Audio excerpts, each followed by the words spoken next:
Hello tout le monde.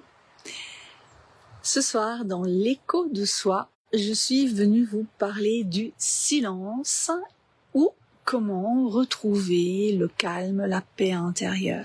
Je suis Sylvie de SB Sophro Relax et j'accompagne les femmes principalement qui sont surmenées, épuisées, fatiguées, qui ont un ras-le-bol bien ancré dû à des situations de vie compliquées ou tout simplement du débordement familial qu'elles n'arrivent plus à contrôler et qui sont dans un état de stress intense, qui ressentent des douleurs dans leur corps parce que le corps nous parle, les émotions aussi.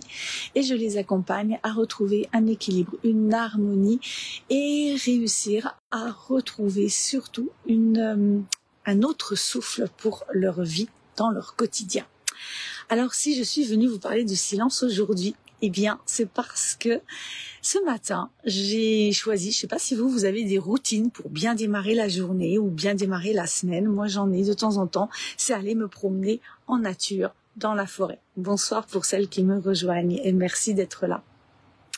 Alors, et d'un coup, plus de bruit du tout, hormis quelques petits chants et encore d'oiseaux. C'était très, très calme. Le silence était d'or, comme on dit. Et ce silence d'or, eh bien, pour certaines personnes, peut être angoissant, peut être stressant.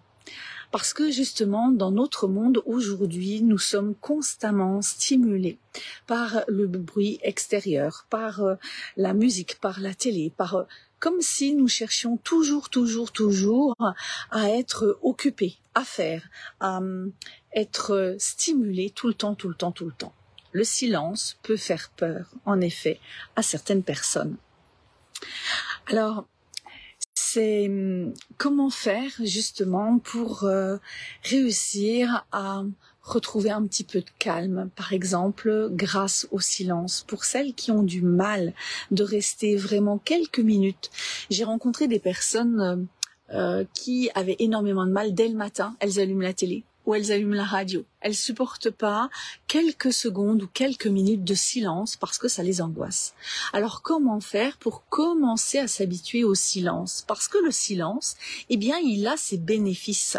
Il nous procure, entre autres, une réduction du stress. Il va nous permettre justement de nous calmer, de ramener une paix intérieure.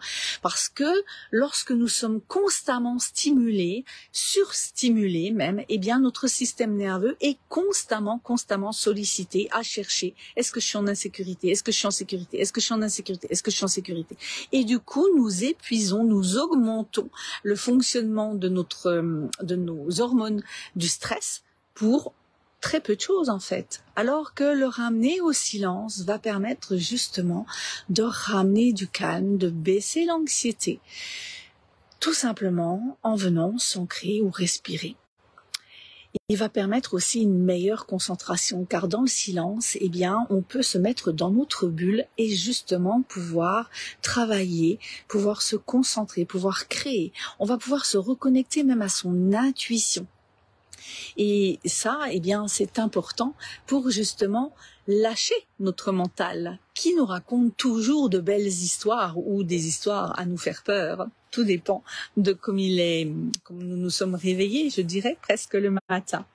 Et puis aussi, eh bien, grâce au silence, nous allons favoriser notre sommeil, nous allons favoriser un meilleur sommeil pour mieux récupérer justement de notre fatigue. Et notre système nerveux va pouvoir mieux se reposer.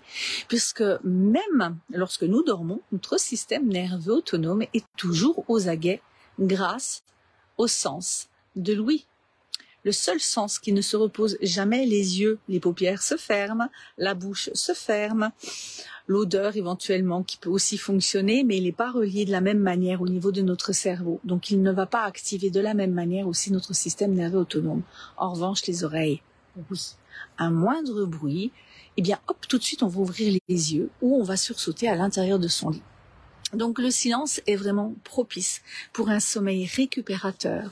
Donc pour les personnes qui ont quelques difficultés à s'endormir, eh bien soit vous pouvez utiliser des boules caisses ou commencer justement à apprendre comment se relier à soi pour retrouver le silence intérieur. Alors Pour ce faire, comme je l'ai déjà dit pour ceux qui me suivent et ceux qui ne me suivent pas, eh bien, je vais vous le dire, notre cerveau n'aime pas les grands écarts. Il aime bien les petites choses quand on avance pas à pas. Alors, pour avancer pas à pas, eh bien, je vous préconise déjà de commencer tout doucement, soit en vous connectant à la nature, mais aller dans des endroits très calmes, seul de préférence, et commencer à vous habituer au silence de la nature. Juste quelques instants. Et vous allez voir, la nature nous ressource en plus. Donc ça va être très très bénéfique pour votre système nerveux en même temps. Vous allez pouvoir aussi pratiquer l'écoute active, c'est-à-dire que lors d'une conversation, vous savez, vous avez des gens qui ne supportent pas les silences. Dès qu'il y a un silence dans une conversation, eh bien, il faut tout de suite rajouter quelque chose, dire quelque chose. Et si vous êtes dans ce cas-là, eh bien, commencez à prendre une profonde respiration et surtout, essayez de ne rien dire, juste écouter l'autre, parce que bien souvent, ce qui a besoin l'autre, c'est principalement d'une écoute, pas forcément de conseils.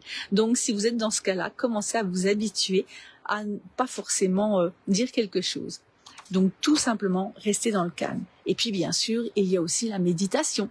La méditation, vous pouvez commencer quelques minutes, 1 minute par exemple, réussir à rester 1 minute en silence, à rester connecté à votre respiration. Eh bien, commencez à le faire un petit peu tous les jours.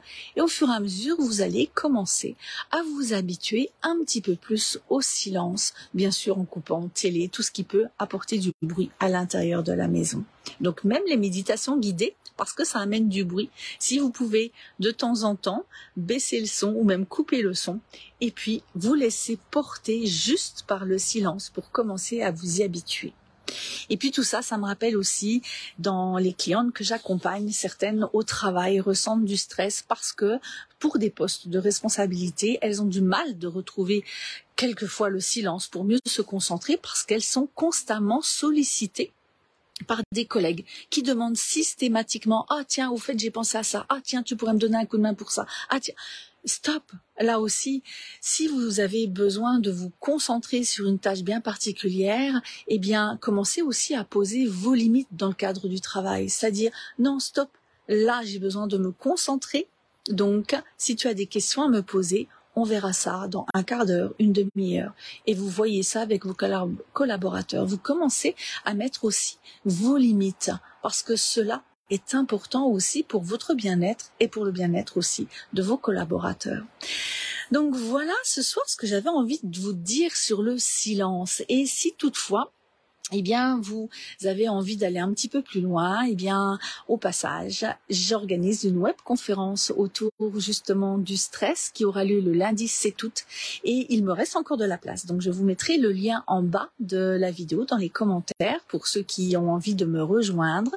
Et sinon, eh bien, si cette petite vidéo, si cet écho de soi ou si d'autres échos de soi que vous pouvez retrouver aussi sur ma chaîne YouTube vous parlent ou vous pensez que ça peut intéresser aussi des personnes dans votre entourage, eh bien, n'hésitez pas à les partager. Elles sont là pour ça, pour pouvoir vous apporter un petit plus chaque jour, chaque semaine. Je vous souhaite une très très belle soirée, une très belle semaine et je vous dis à lundi prochain. Au revoir tout le monde.